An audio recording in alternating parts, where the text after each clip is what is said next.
नमस्ते बेटा। देखो बेटा, हम पढ़ रहे हैं, अपनी पुस्तक चल रही है पीयूष प्रवाह। पीयूष प्रवाह में हम पहला ही अध्याय पढ़ रहे थे। पहले अध्याय की चर्चा हमारे द्वारा की जा रही थी। उसने कहा था, अध्याय का नाम क्या है? उसने कहा था, जो एक कहानी है। किसकी? कौन है इसके लेखक? पंडित चंद्रधर शर्मा गुलेरी। पंडित चंद्रधर शर्मा गुलेरी।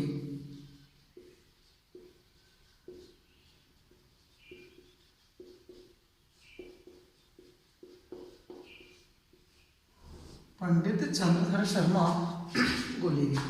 देखिए बेटा, गत वर्ष तक 6 अध्याय थे इस पुस्तक में। कितने थे? 6 अध्याय इस पुस्तक में थे। इस वर्ष एक नया अध्याय 7वां और जोड़ दिया है, इसलिए इस पुस्तक में कुल अध्यायों की संख्या 7 हो गई है। 7 अध्याय हैं इस पुस्तक में। 12 अंक की ये पुस्तक आती है। कितने अंक की आती है बेटा? 12 अंक की। 12 अंक की ये पुस्तक आती है। गत वर्ष तक इस पुस्तक में कितने अध्याय थे? 6। अब की बार एक 7वां अध्याय और जोड़ दिया है, लेकिन कोरोना की वजह से इसमें से 3 अध्याय हटा दिए हैं। थोड़ी इस चर्चा में आपको विस्तृत जानकारी इसके बारे में दे देता हूँ, तब हम आगे अध्याय की बात करेंगे बेटा। देखो, इसमें जो 7 अध्याय अपने थे, गत वर्ष तक जो 6 अध्याय थे, अब के वर्ष में इसमें 7वां जोड़ा है। तो देखो, पहला ही जो अध्याय है अपना, पहला अध्याय है उसने कहा था, एक कहानी है। उसने कहा था, पहला अध्याय था। अगर हम दूसरे अध्याय की बात करें, जो दूसरा अपना जो अध्याय था वो था सत्य के प्रयोग। दूसरा अध्याय कौन था? सत्य के प्रयोग। तीसरे अध्याय की हम बात करें, वो था गौरव। तीसरा अध्याय कौन सा था? गौरव। चौथा अध्याय था मानस का हंस। मानस का हंस। 5वां अपना जो अध्याय था वो था कुछ ऐतिहासिक स्थलों का भ्रमण। कुछ ऐतिहासिक स्थलों का भ्रमण। 6वां जो अध्याय अपना था वो था राजस्थान की गौरव। राजस्थान की गौरव। और जो 7वां, अर्थात ये 6 अध्याय थे गत वर्ष तक इस पुस्तक में। अपना जो 7वां अध्याय इसमें जोड़ दिया है। इस वर्ष जो 7वां अध्याय जोड़ा गया वो था महिलाओं के विरुद्ध अपराध। महिलाओं के विरुद्ध अपराध। महिलाओं के विरुद्ध अपराध एवं शास्तियां। एवं शास्तियां। ये 7 अध्याय इस पुस्तक में हैं, जो 12 अंक की आती है। इसमें से जो अध्याय हटा दिए गए, उन अध्याय की बात करें तो देखो, इसमें बेटा तो मानस का हंस अध्याय हटा दिया गया है। एक कुछ ऐतिहासिक स्थलों का भ्रमण, यह अध्याय हटा दिया गया है। और एक ये 7वां अध्याय हटा दिया, महिलाओं के विरुद्ध अपराध एवं शास्तियां। ये 3 अध्याय हटा दिए गए। अब हमें सिर्फ बात करनी है 4 अध्यायों की। 4 अध्याय की हम बात करें। इसमें पहला है उसने कहा था, सत्य के प्रयोग, गौरव और राजस्थान के गौरव। 4 अध्याय की हम बात करेंगे। तो पहला अध्याय अपना चल रहा है बेटा, उसने कहा था कहानी। देखो, अब की बार ऑब्जेक्ट टाइप क्वेश्चन भी बोर्ड के द्वारा निर्धारित किए गए। अब तक ऑब्जेक्ट वस्तुनिष्ठ प्रश्न थे वो नहीं आते थे, लेकिन अब की बार बोर्ड में वस्तुनिष्ठ प्रश्न भी आएंगे। उसकी चर्चा मैं आपको जब मॉडल पेपर दूंगा तब आपको बता दूंगा कि किस प्रकार के प्रश्न आते हैं। उसकी चर्चा हम आगे करेंगे। तो देखो, पहला ही अध्याय अपना चल रहा है बेटा, उसने कहा था। इस कहानी की हम चर्चा कर रहे थे, उसने कहा था कहानी की। देखो, इसमें हम पढ़ रहे थे। देखो, इसमें हमने कुछ अंश पढ़ लिया था अध्याय का, जिसमें हमने चर्चा की थी कि जो वो सिख लड़का और जो लड़की थे, वो दोनों उस अमृतसर के बाजार में एक दुकान पर मिल जाते हैं।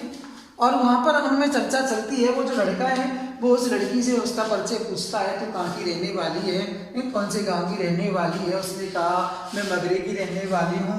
लड़के ने बताया मैं मांझे गांव का रहने वाला हूँ। इसी प्रकार उन दोनों में बातचीत होती है और वो लड़का उससे शादी करना चाहता है। तो उससे पूछता है तेरी कुड़माई हो गई क्या? तो इस प्रकार के प्रश्न जब वो करता है तो एक दिन उसके विश्वास के विरुद्ध, संभावना के विरुद्ध वो लड़की कहती है हाँ मेरी कुड़माई हो गई, और ऐसा कहकर के वो लड़की अपने घर चली जाती है और वो लड़का भी अपने घर को चला जाता है। उसके बाद में बेटा देखो 25 साल का अंतराल हो जाता है। लड़की अपने घर चली जाती है, लड़का अपने गांव चला जाता है, उसके बाद में दोनों का मिलना नहीं होता है। 25 साल हो जाती है दोनों को बिछड़े हुए। जो लड़का था उसका नाम है लहना सिंह। जो लड़का था उसका क्या नाम है, जो कहानी का जो मुख्य कथानक बन रहा है वो कौन है, लहना सिंह। और जो लड़की थी उसका नाम था होरा। उस लड़की का नाम था होरा और जो लड़का था लहना सिंह। दोनों 25 साल के अंतराल में नहीं मिलते हैं। लड़की की शादी हो जाती है। उसका जो पति है वो फौज में सूबेदार है। कौन है वो, फौज में सूबेदार है। इधर जो लहना सिंह है ये भी फौज में जो हवलदार है। ये दोनों ही और नौकरी करते हैं। लड़की का विवाह इसके साथ में हो जाता है। किसके साथ में, इसके जो पति हैं, किसके जो पति हैं उस पति का जो नाम है, उसके पति जो है वो सूबेदार हैं फौज में, और जो पति सूबेदार हैं उनका जो नाम है उनके पति का, और वो नाम उनके पति के द्वारा जो रखा जाता है, अर्थात सॉरी जो उनके पति हैं, इसके इस लड़की के जो पति हैं वो सूबेदार हैं फौज में, और जो लहना सिंह है वो हवलदार है। दोनों एक ही बटालियन में काम करते हैं लेकिन पता एक दूसरे को बिल्कुल नहीं है। तब यहाँ आगे की चर्चा हमारे द्वारा इसमें की जा रही है। देखो बेटा, मैंने आपको बताया था प्रथम विश्व युद्ध कब की कहानी है, 1914 से 1918 के बीच में जो प्रथम विश्व युद्ध हुआ था, जिसमें भारतीय सेना इंग्लैंड के साथ जर्मनी के विरुद्ध लड़ने गई है। तो जो भारतीय सैनिक है वे इंग्लैंड में ही जर्मनी के लिए युद्ध करने के लिए गए, जर्मनी से युद्ध करने के लिए गए भारतीय सैनिक। तो देखिए वहां की चर्चा इसमें की जा रही है। देखो आप, राम राम, यह भी कोई लड़ाई है, अर्थात युद्ध चल रहा है। यहाँ से सेना गई हुई है, दिन रात खंदकों में बैठे हड्डियां अकड़ गई हैं, सैनिक आपस में बातें कर रहे हैं। बहुत अत्यधिक सर्दी पड़ रही है, खंदक होती है खाई, उन्हें खाइयों में पड़े पड़े उनकी हड्डियां सर्दी के कारण अकड़ गई हैं। लुधियाने से 10 गुना जाड़ा, लुधियाना पंजाब में जो पड़ता है, पता नहीं वो आपस में जो सैनिक चर्चा कर रहे हैं कि लुधियाने से अधिक सर्दी यहाँ पर पड़ रही है, जाड़ा और मेह और बर्फ ऊपर से पड़ रही है, बहुत ज्यादा जाड़ा, बहुत ज्यादा मेह, बहुत ज्यादा बर्फ वहां पर पड़ रही है। पिंडलियां तक कीचड़ में, पिंडलियां होते हैं बेटा, घुटने होते हैं उनसे नीचे की जो जगह उसको पिंडलियां बोलते हैं। पिंडलियों तक कीचड़ में धसे हुए हैं, वे खाई में बैठे हुए हैं सैनिक, जमीन तो कहीं दिखती नहीं। घंटे 2 घंटे में कान के पर्दे फाड़ने वाले धमाके के साथ सारी खंदक हिल जाती है। अर्थात जब जो दुश्मन है इधर से उधर से जब गोलियां दागी जा रही हैं, गोले चलाए जा रहे हैं, तो क्या पूरी खंदक हिल जाती है और 100 गज धरती उछल पड़ती है। इस गैबी गोले से बचे तो कोई लड़े, अर्थात आपस में सोचते हैं कि इस प्रकार बहुत ही ज्यादा भयानक गोले डराए गिराए जा रहे हैं, जिनसे धरती भी कांपने लग जाती है। नगरकोट का जलजला होता है बेटा तूफान।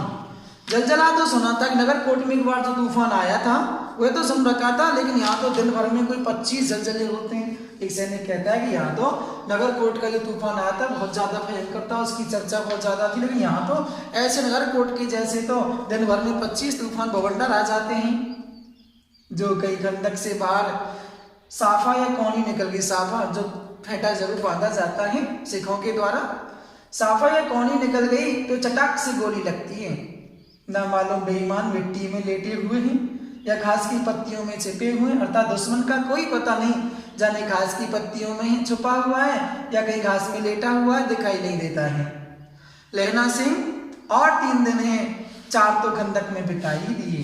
लहना सिंह जो हवलदार है वो बता रहा है कि 3 दिन तो बीत गए, 4 दिन वाली बात और रही।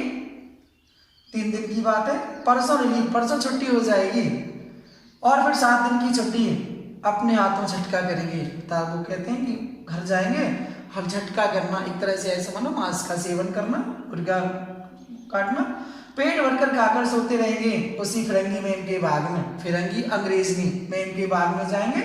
मखमल की सी हरी हरी घास उस बाग में लगी हुई है, फल और दूध की वर्षा कर देती है। सैनिक आपस में बातें कर रहे हैं कि जब हम वहां पे जाते हैं तो जो फिरंगी मैम है वह फिरंगी मैम हमें दूध और फल खिलाती है, लाख मना करते हैं, दाम तो लेती नहीं है वो। हम बार बार उससे कहते हैं कि इस दूध और फल के पैसे ले लो, वो पैसे तो लेती नहीं है। कहती है तुम राजा हो, मेरे मुल्क को बचाने के लिए आए हो, मैं आपसे पैसे नहीं ले सकती। ऐसी चर्चा वो आपस में वहां पर जो सैनिक हैं वो करने में लगे हुए हैं। 4 दिन तक उनकी पलक नहीं झपकी है। बिना फेरे घोड़ा बिगड़ता, बिना लड़े सिपाही। देखो बेटा मुख्य प्रश्न यहाँ से उठ करके आ जाता है, बिना फेरे घोड़ा बिगड़ता है, बिना लड़े सिपाही। मुख्य प्रश्न बनता है, देखो बिना फेरे घोड़ा बिगड़ता है,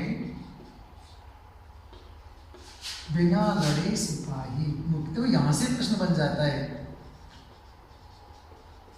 बिना फेरे घोड़ा बिगड़ता, बिना लड़े सिपाही। कहने का मतलब है कि अगर घोड़े को घुमाया फिराया नहीं जाएगा, अगर उसे सिर्फ खिलाया ही खिलाया जाएगा तो घोड़ा आलसी हो जाता है, बिगड़ जाता है, अड़ियल हो जाता है, अड़ियल। और उसी प्रकार अगर सैनिक सिपाही को अगर लड़ाई जंग में नहीं भेजा गया तो जो सिपाही है वो भी क्या है, कायर, डरपोक, अर्थात कैसा हो जाएगा, आलसी हो जाएगा। इसलिए बिना फेरे घोड़ा बिगड़ता, बिना लड़े सिपाही। इसलिए घोड़े को भी घुमाना चाहिए और सिपाही को भी जंग में मौका मिलना चाहिए। मुझे तो संगीन चढ़ाकर मार्च का हुक्म मिल जाए। संगीन होती बेटा जो बंदूक होती है उसके आगे एक धार मम्मा लगा हुआ होता है, चाकू सा, उसको बोलते हैं संगीन। मार्च में आगे बढ़ने का हुक्म आ जाए, फिर 7 जर्मनों को अकेला मार कर न लौटूं तो मुझे दरबार साहब की दहली पर मत्था टेकना नसीब ना हो। ऐसे आपस में वो सिपाही वो सैनिक बातें कर रहे हैं। पाजी कहेंगे कलों के घोड़े, कल होता है बेटा मशीन, कलों के घोड़े, कल का अर्थ क्या होता है, मशीन, अर्थात मशीनों के घोड़े हैं पाजी। नालायक दोस्त कहेंगे मशीनों की तरह काम करते हैं। संगीन देखते डर के मारे मुंह फाड़ देते हैं और पैर पकड़ने लग जाते हैं। यूं अंधेरे में 30-30 मन का गोला फेंकते हैं। उस दिन धावा किया था, 4 मील तक जर्मन नहीं छोड़ा था। पीछे जर्मन ने हट जाने का कमान नहीं दिया होता तो उन्हें बर्लिन पहुंचा देते। आपस में चर्चा कर रहे हैं कितने डरपोक हैं नालायक, अगर मान लो संगीन दिखा दो डर के मारे मुंह फाड़ देते हैं, पैर पड़ने लग जाते हैं। वैसे अंधेरे में 30-30 मन के गोले फेंकते हैं। एक दिन धावा बोल दिया था, 4 मील तक जर्मन को पीछे नहीं छोड़ा था, जब बर्लिन पहुंचा देते। सिपाही बोला बर्लिन पहुंचा देते, नहीं तो सीधे बर्लिन पहुंचा दे जाते। क्यों? सूबेदार हजारा सिंह, अर्थात उस लड़की का जो पति है, होला का जो पति है सूबेदार, उसका क्या नाम था, हजारा सिंह है, हजारा सिंह। मुस्कुरा कर कहा, सूबेदार हजारा सिंह ने मुस्कुरा कर कहा, लड़ाई के मामले जमादार नायक के चलाए नहीं चलते। ये और एक बात होते हैं बेटा सैनिकों के, फौज में जमादार नायक बड़े अफसर दूर की सोचते हैं। 300 मील का सामना है, एक तरफ बढ़ गए तो क्या हुआ, दुश्मन किसी भी तरफ से आक्रमण कर सकता है। सूबेदार सच है, लहना सिंह बोला, पर करे क्या, हड्डियों में तो जाड़ा धस गया है। आपस में चर्चा कर रहे हैं, इतनी ज्यादा सर्दी पड़ रही है कि शरीर की हड्डियां आकड़ गई हैं। सूर्य निकलता नहीं और खाई में दोनों तरफ से चंबल की बावलियों के से सोते माने झरना बह रहे हैं। एक धावा हो जाए तो थोड़ी गर्मी आ जाए। आपस में वो सैनिक बातें कर रहे हैं, अगर एक बार थोड़ी सी लड़ाई चढ़ जाए तो शरीर में गर्मी आ जाए। उद्यमी उठे, सिगड़ी में कोले डाल, वजीरा तुम 4 जने बाल्टियां लेकर खाई का पानी बाहर फेंको। महासिंह शाम हो गई है, खाई के दरवाजे का पहरा बदल दे। यह कहते हुए सूबेदार सारी खंदक में चक्कर लगाने लगा। आपस में वो बातें कर रहे हैं, सिगड़ी में गोले डाल थोड़े से जिससे कि ताप सकें, कुछ भोजन बनाना है। आपस में कहने लगे, वजीरा सिंह तुम जाओ बाल्टियां लेकर खाई का पानी बाहर निकाल दो। महासिंह जो सैनिक को उससे कभी शाम हो गई है, दरवाजे का पहरा बदल दो, दूसरे सैनिक को वहां पर भेज दो। वजीरा सिंह पलटन का विदूषक होता है बेटा, मस्खरा, मजाक करने वाला। विदूषक कौन होता है, मस्खरा, मजाक करने वाला, नकली। बाल्टी में गंदला पानी भरकर खाई के बाहर फेंकता हुआ बोला, मैं पाधा बन गया हूँ। पाधा कहते हैं बेटा पुजारी। पाधा कौन होता है, पुजारी, पंडा जिसको बोला जाता है, जो मृत लोगों का तर्पण करता है। पाधा करो जर्मनी के बादशाह का तर्पण। इस पर सब खिलखिला के उठ पड़ कसने लगे। उदासी के उनके चेहरे से बादल छट गए। लहना सिंह ने दूसरी बाल्टी भरकर उसके हाथ में देकर कहा, अपनी बाड़ी के खरबूजों, बाड़ी कहते हैं बेटा बगीची। माली का अर्थ क्या होता है? बगीची। उसने कहा अपनी बगीची के खरबूजों में पानी दो, ऐसा खाद का पानी पंजाब भर में देखने को नहीं मिलेगा। इस प्रकार वो आपस में हंसी मजाक करने। हाँ, देश क्या है? स्वर्ग है। मैं तो लड़ाई के बाद सरकार से यहीं पर 10 घुमा माने बीघा 10 बीघा जमीन यहीं पर ले लूंगा और फलों के बूटे होते हैं बेटे, पौधे। बूटे का अर्थ क्या होता है? पौधे। उसने कहा मैं तो यहीं पे पौधे लगाऊंगा। लाड़ी होरा को भी यही बुला लोगे या वही दूध पिलाने वाली फिरंगी मैम? आपस में मजाक करें भैया। या अपने बच्चों को भी यही बुला लोगे या उसी दूध पिलाने वाली फिरंगी के साथ रहोगे? चुप कर, यहाँ वालों को शर्म लाज नहीं है। देश की अलग अलग चाल है। आज तक मैं उसे समझा ना सका कि सिख तंबाकू नहीं पीते। आपस में बच्चा चर्चा कर रहे हैं। वो कहते हैं कि हम उस फिरंगी मैम के पास में जब जाते हैं तो वो हमें सिगरेट पिलाती है, लेकिन उसको आज तक ये समझ में नहीं समझा सका कि सिख कभी तंबाकू नहीं खाता है, नहीं पीते सिगरेट। वह सिगरेट देने में हट करती है, होठों पर लगाना चाहती है और मैं पीछे हटता हूँ तो समझती है कि राजा बुरा मान गया, अब मेरे मुल्क के लिए नहीं लड़ेगा। बता रहा है जब मैं मना कर देता हूँ तो उसको ऐसा लगता है जैसे मैं उससे क्रुद्ध हो गया हूँ, नाराज हो गया हूँ। अच्छा, बोधा सिंह कैसा है? अच्छा है। बोधा सिंह जो है बेटा वो ऐसे सूबेदार हजारा सिंह और होरा का एक लड़का है। होरा और वो हवलदार सूबेदार हजारा सिंह का एक लड़का है बोधा सिंह, जो उसी आर्मी में, उसी फौज में, उसी बल्टन में उनके साथ में काम करता है। अच्छा, बोधा सिंह कैसा है? अच्छा है। जैसे मैं जानता ही ना हूँ ऐसा लहना सिंह ने परिचय दिया, जैसे बोधा सिंह को वो जानता ना हो। रात भर तुम अपने कंबलों से उड़ाते हो, आप सिगड़ी के सहारे गुजर करते हो, उसके पैरे पर आप पैरा दे आते हो, अपने सूखे लकड़ी के तख्तों पर उसे सुलाते हो, आप कीचड़ में पड़े रहते हो, कहीं तुम न मादे मन होता है बेटा बीमार, मादे कहीं तुम मादे ना पड़ जाना, अर्थात तुम कहीं बीमार ना पड़ जाना। जाड़ा क्या है? मौत है। और निमोनिया से मरने वालों को मुरब्बे होता है बेटा स्वर्ग। कहने लगे कि जो निमोनिया से मरता है ऐसे लोगों को कभी स्वर्ग की प्राप्ति नहीं होती है। मेरा डर मत करो, मैं तो बुलेर की खड्ड के किनारे मरूंगा।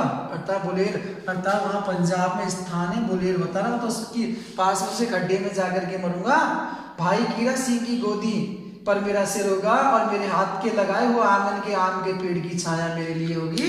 ऐसा आपस में वो बातें करते हैं और ये दृश्य यहीं पर समाप्त हो जाता है। अगले दृश्य की बात अगले वीडियो में करेंगे बेटा। धन्यवाद।